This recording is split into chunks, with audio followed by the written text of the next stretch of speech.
दोस्तों, जब कभी भी इंसान अपनी ज़िंदगी में थोड़ा समझदार होता है, थोड़ा बड़ा होता है, तो उसका सिर्फ़ और सिर्फ़ एक ही सपना होता है कि अच्छे जीवन साथी से उसकी शादी हो जाए।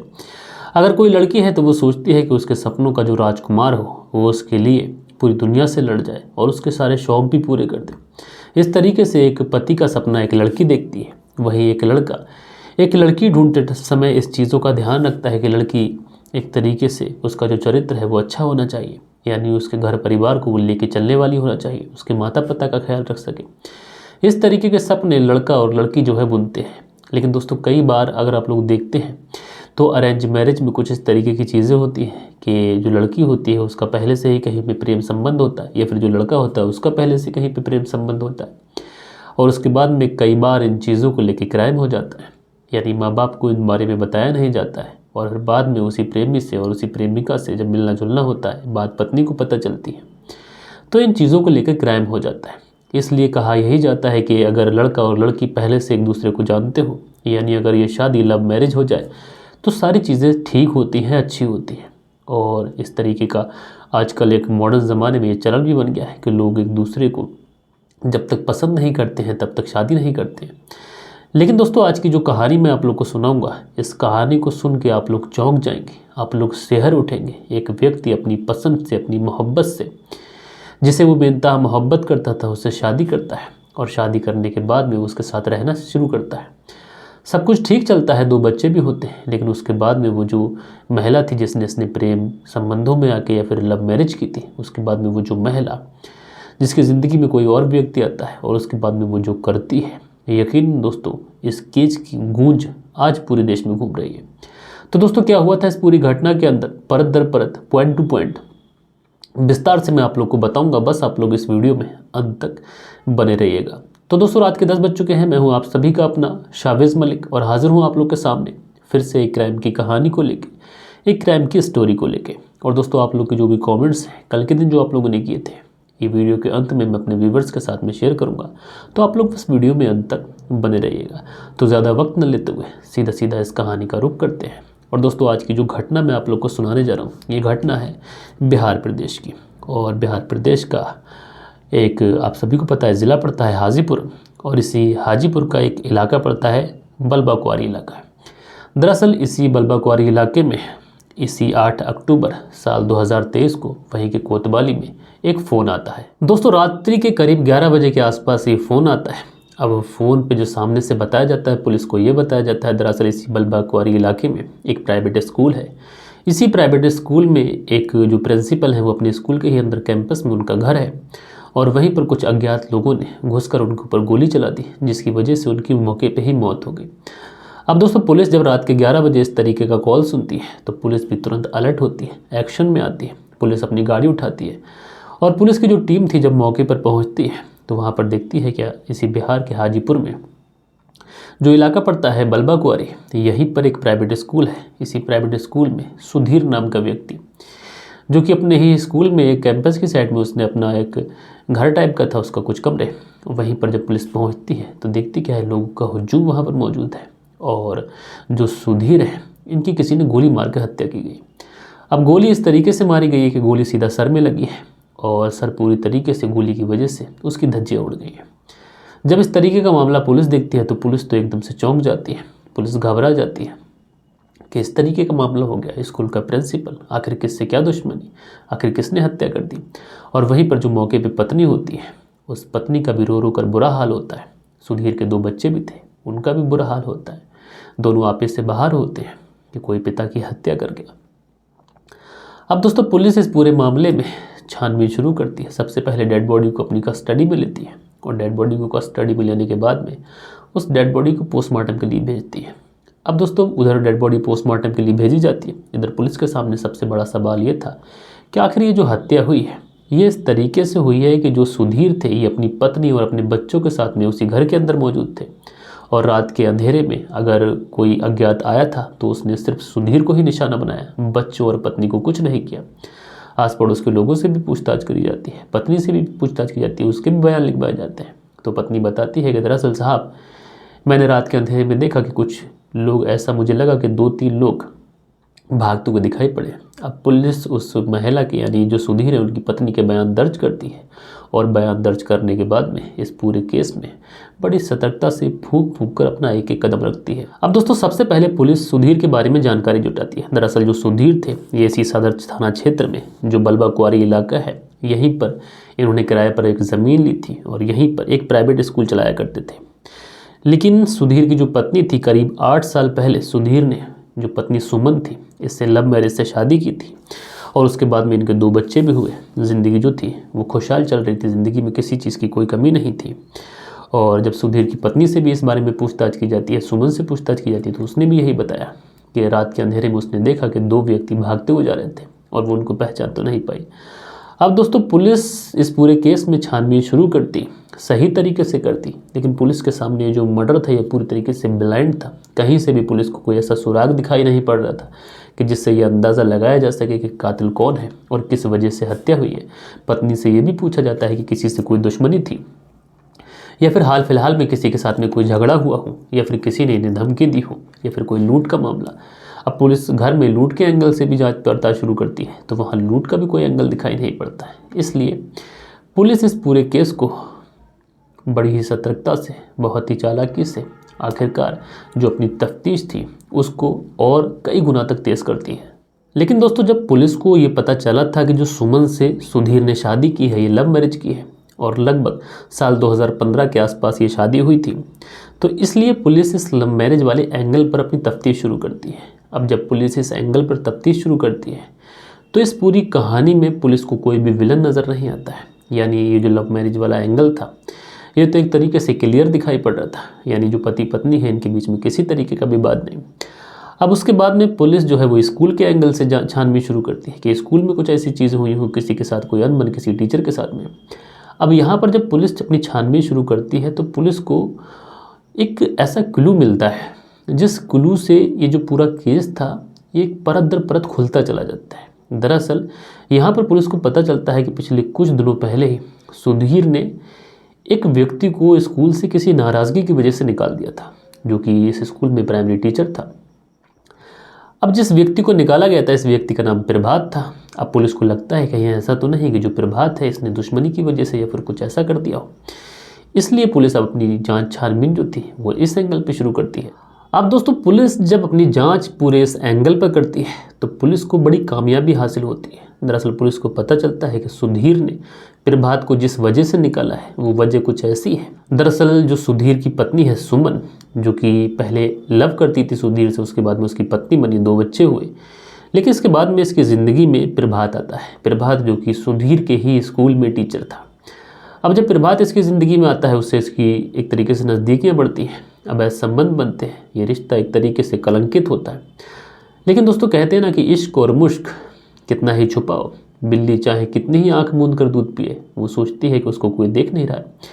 लेकिन दोस्तों ये जो चीज़ें होती हैं ये ज़्यादा दिनों तक छुप नहीं पाती। जो अवैध संबंध होते हैं ये ज़्यादा दिनों तक छुप नहीं पाते, उसके बाद में दुनिया के सामने आते हैं। इसीलिए हर इंसान से कहा भी जाता है कि जो अवैध संबंध होते हैं ये इंसान के परिवार को कुछ इस तरीके से खोखला करते हैं कि जब तक इसका पता चलता है, जब तक इसको सुधारने की कोशिश की जाती है, जब तक पूरा जो परिवार होता है वो तबाह हो चुका होता है। अब जब सुधीर को अपनी पत्नी और जो स्कूल में टीचर था प्रभात उसके अवैध संबंधों के बारे में पता चलता है तो ये बहुत ज़्यादा अपनी पत्नी से लड़ाई झगड़ा करता है, उसके ऊपर काफ़ी ज़्यादा दबाव बनाता है कि उससे बात ना करे। अब इसी बीच में जो प्रभात था आखिरकार सुधीर फैसला करता है कि इस प्रभात को भी स्कूल से निकाला जाए। उसके बाद में इस प्रभात को भी स्कूल से निकाल दिया जाता है। लेकिन दोस्तों ये जो सुमन थी इसके बावजूद भी जो इसकी बात थी ये लगातार प्रभात से हो रही थी। दरअसल ये सारी चीज़ें जो क्लियर हुई, पुलिस सुमन के मोबाइल की कॉल डिटेल निकालती है। उस कॉल डिटेल में ये सारी चीज़ों का पर्दाफाश हो जाता है। अब दोस्तों सबसे पहले पुलिस सुमन को गिरफ्तार करती है और उसको गिरफ्तार करने के बाद में सीधा पुलिस थाने लेके आती है और पुलिस थाने ले जाने के बाद में सुमन को सीधा फ्रंट वाली सीट पर बिठाया जाता है और उससे फिर पूछताछ की जाती है। लेकिन दोस्तों होता है ना कि शुरुआती दौर में जब पुलिस किसी भी क्रिमिनल से जब पूछताछ करती है तो क्रिमिनल अपने आप को छुपाने की, अपने आप को बचाने की भरपूर कोशिश करता है। इसलिए सुमन भी बात को घुमाती है, इधर उधर घुमाती है। लेकिन पुलिस के पास चूंकि पुख्ता सबूत आ चुके थे इसलिए पुलिस जब थोड़ी सी भी सख्ती सुमन के ऊपर दिखाती है तो सुमन जो थी ये तोते की तरह बोलने लग जाती है। दरअसल सुमन पुलिस को बताती है कि मेरा और प्रभात का अवैध संबंध चल रहा था और जब हम दोनों के बीच में अवैध संबंध चल रहे थे तो इसी बीच में जो मेरा पति सुधीर था उसको इस बारे में खबर लग जाती है। अब जब सुधीर को मेरे अवैध संबंधों के बारे में, मेरे और प्रभात के रिश्ते के बारे में खबर चलती है तो मुझसे काफ़ी ज़्यादा झगड़ा करता है। अब जब मुझसे झगड़ा करता है तो मुझसे कहती भी कि ठीक है, मुझसे गलती हो गई, आइंदा से ऐसी चीज़ें नहीं करूँगी। लेकिन जो सुधीर था यह आए दिन मुझसे लड़ता रहता और इसने प्रभात को भी नौकरी से निकाल दिया था। लेकिन दोस्तों ये जो सुमन थी इसके ऊपर इस तरीके से भूत सवार था कि उसके बाद भी प्रभात से बातचीत करना बंद नहीं करती है। लेकिन इधर सुधीर था, जब ये अपनी पत्नी से लड़ता झगड़ता ये सारी बातें प्रभात को बताती। अब इसी प्रभात जो था और इधर जो सुमन थी ये एक प्लान बनाते हैं। ये कहते हैं कि रोज़ रोज़ के झगड़े से ज़रूरी है कि हम लोग एक ही बार में इस झगड़े को ख़त्म कर दें। उसके बाद में एक प्लान बनाते हैं और तारीख चुनते हैं 8 अक्टूबर साल 2023। दरअसल 8 अक्टूबर साल 2023 वाले दिन जो सुमन थी, जब सुधीर अपने घर में खाना खाने के बाद में सो जाता है, बच्चे सो जाते हैं, तो सुमन ने अपने घर की खिड़की जानबूझकर खुली रखी थी, जिस रास्ते से प्रभास और उसका दोस्त अंदर आए और सोते हुए सुधीर के सर में गोली मार दी और उसके बाद में वहाँ से फरार हो गए। और उसके बाद में जो सुमन थी ये चीखने लगती है, चिल्लाने लगती है, ढिंडोरा पीटती है। आनन फानन में लोगों की भीड़ इकट्ठा हो जाती है। पुलिस को इन्फॉर्म किया जाता है, पुलिस मौके पर पहुँचती है। लेकिन दोस्तों पुलिस एक ब्लाइंड मर्डर को बहुत ही आसानी से और कड़ी मेहनत के बाद परत दर परत खोलते हुए सुमन और उसके प्रेमी प्रभात को गिरफ्तार करती है और इन दोनों के खिलाफ गंभीर धाराओं में मुकदमा दर्ज कर जेल भेजती है। लेकिन दोस्तों आज की कहानी में आप लोगों ने देखा कि जो क्राइम हुआ ये अभी इसी 8 अक्टूबर साल 2023 को हुआ है और ना जाने कितने ऐसे ही क्राइम आजकल हो रहे हैं जिनके बीच में अगर सबसे बड़ी वजह होती है तो वो अवैध संबंध होते हैं। लेकिन दोस्तों इस कहानी में आप लोगों ने देखा जो सबसे इम्पॉर्टेंट चीज़ थी वो ये थी कि जो सुधीर और सुमन थे इन्होंने अपने आप को एक दूसरे से मोहब्बत की और मोहब्बत करने के बाद में शादी की, शादी करने के बाद में बच्चे हुए। लेकिन उसके बावजूद भी जो सुमन थी इसकी जो दिल का दरवाज़ा था ये किसी अन्य व्यक्ति के लिए भी खुलता है और जब वो अन्य व्यक्ति प्रभात इनकी ज़िंदगी में आता है तो इस बात को लेकर लड़ाई झगड़ा होता है और अंततः सुधीर को अपनी जान गंवानी पड़ती है। बहरहाल दोस्तों आप लोग सुमन और इस प्रभात के बारे में क्या कहना चाहेंगे? इन लोगों को किस तरीके से सज़ा मिलना चाहिए? आप लोग अपनी राय नीचे कमेंट्स बॉक्स में ज़रूर से ज़रूर दीजिएगा। और दोस्तों कल के दिन जिन लोगों ने भी प्यारे प्यारे कमेंट्स किए हैं अब वक्त होता है कि इन लोगों के कमेंट्स पढ़े जाएं। सो दोस्तों हमारे वीडियोज़ में जो कल के दिन कॉमेंट्स आए थे AS 617 हैं। लिखते हैं अनुज जिसका मर्डर केस वाली मूवी में रानी मुखर्जी के साथ फ्लैट वाले सीन में काम किया था और इस स्टोरी में जो विदेशी महिला थी उसके IPL मैच के खिलाड़ी के साथ भी फ़ोटो थे। उसके बाद में जो अगला कमेंट्स ये यूज़र है लिखते हैं कानून व्यवस्था लूज़ है, हत्यारे को उम्र कैद नहीं फांसी होनी चाहिए थी, किसी भी केस में समय सीमा निर्धारित होनी चाहिए। नैमिष प्रधान पिथौरा CG से अपना कमेंट्स करते हैं तो भाई आपका बहुत बहुत धन्यवाद। उसके बाद में जो अगला कमेंट्स है लिखते हैं सर मेरा नाम विकास है और मैं UP से अहमदाबाद जॉब करने आया हूँ। जॉब करते वक्त आपकी कहानी सुनता हूँ, अच्छा लगता है, ऐसे ही रोज़ सुनाते रहिए सर। तो विकास जी आपका बहुत बहुत धन्यवाद कि अभी हाल ही में आप मेरे चैनल से जुड़े हैं और लगातार कमेंट्स कर रहे हैं तो काफ़ी अच्छा लगता है। उसके बाद में जो अगला कमेंट्स है इन्हीं ने किया है और लिखते हैं बहुत अच्छा स्टोरी सुनाते हैं सर, मैं आपका फ़ैन हूँ विकास। तो विकास जी आपका दिल से बहुत बहुत धन्यवाद। उसके बाद में फैशन डिज़ाइनर हैं, लिखते हैं दौलत के चक्कर में लोग कितने कितने गलत काम करते हैं, सो सैड। उसके बाद में सुनील त्यागी जी हैं, लिखते हैं आपकी कहानियाँ शमसर की तरह बहुत ही अच्छी होती हैं। रेणु सुनील त्यागी श्याना बुलंदशहर से। तो आप दोनों पति पत्नी का मैं दिल से बहुत बहुत धन्यवाद कहना चाहता हूँ। उसके बाद में जो अगला कमेंट से लिखते हैं सर मैं आज पहली बार आपके चैनल पर आया और सब्सक्राइब कर रहा हूँ, कहानी सुन के अच्छा लगा। अहमद करीम अहमदाबाद से। तो अहमद करीम जी आप पहली बार आए हैं, हमारे साथ जुड़े रहिए और इसी तरीके से कमेंट्स करते रहिए, आपका बहुत बहुत धन्यवाद। उसके बाद में अनुज गोदारा जी हैं, लिखते हैं सर जी नमस्कार, आज की कहानी का जो आपने सब कहानियों से अलग थी और जिस तरीके से सुनाई बहुत अच्छी थी। तो भाई अनुज जी आपका बहुत बहुत धन्यवाद। उसके बाद में मोहम्मद रियाज हैं, लिखते हैं वेरी नाइस स्टोरी सर जी थैंक्स। तो मोहम्मद रियाज जी आप ओमान से कहानी सुनते हैं, आपका बहुत बहुत धन्यवाद। उसके बाद में सुबोध कुमार जी हैं, लिखते हैं रियली इट्स जस्ट लाइक फिल्मी style crime. Subodh Kumar BSF Siliguri. तो भाई सुबोध कुमार जी आपका बहुत बहुत धन्यवाद। उसके बाद में यूज़र है, लिखते हैं अस्सलाम वालेकुम सर जी आपका अंदाज बहुत अच्छा है, गुफरान खान अमेठी। तो गुफरान खान जी आपका बहुत बहुत धन्यवाद। उसके बाद में जो अगला कमेंट्स है अंकित कुमार जी का है, लिखते हैं सर एक रिक्वेस्ट है हॉरर स्टोरी सुना दीजिए। तो अंकित कुमार जी मैं आपसे बहुत एक तरीके से शर्मिंदा हूँ कि आप बहुत समय से हॉरर स्टोरी पे बात कर रहे हैं, हॉरर स्टोरी सुनाइए सर, लेकिन मैं सुना नहीं पा रहा हूँ। दरअसल हॉरर स्टोरी मैंने अभी तक सुनाई भी नहीं है और हॉरर स्टोरी मैं सुनाऊंगा तो मुझे ऐसा लगता है कि बहुत सारे व्यूअर अगर डिमांड करेंगे, कमेंट्स करेंगे तो मैं ज़रूर सुनाऊंगा। उसके बाद में अगला जो कमेंट से लिखते हैं, आज किसी पर भरोसा नहीं करना चाहिए, और इनका जो नाम है ईशर टेस्ट करके इनकी आईडी है। उसके बाद में अगला जो कमेंट्स है ये लिखते हैं महाराज शेख, लिखते हैं वीडियो को पोस्ट करने की जो टाइमिंग है ये बदलो भाई।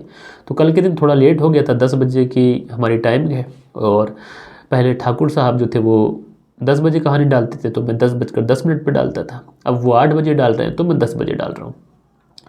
उसके बाद में अगला कमेंट से यूज़र का है, लिखते हैं सबको लिखता है पैसा कमा रहे हैं लेकिन हकीकत में ये पैसा खा जाता है। उसके बाद में अगला जो कमेंट से लिखते हैं अरशद अजीम सर, मेरा कमेंट्स पढ़ने के लिए शुक्रिया, अरशद अहमदाबाद से। तो अरशद जी आपका बहुत बहुत धन्यवाद। उसके बाद में जो अगला कमेंट्स है ये लिखते हैं जस नूर सिंह, ये लिखते हैं हेलो सर, जस घुम्माम फ्रॉम इटली।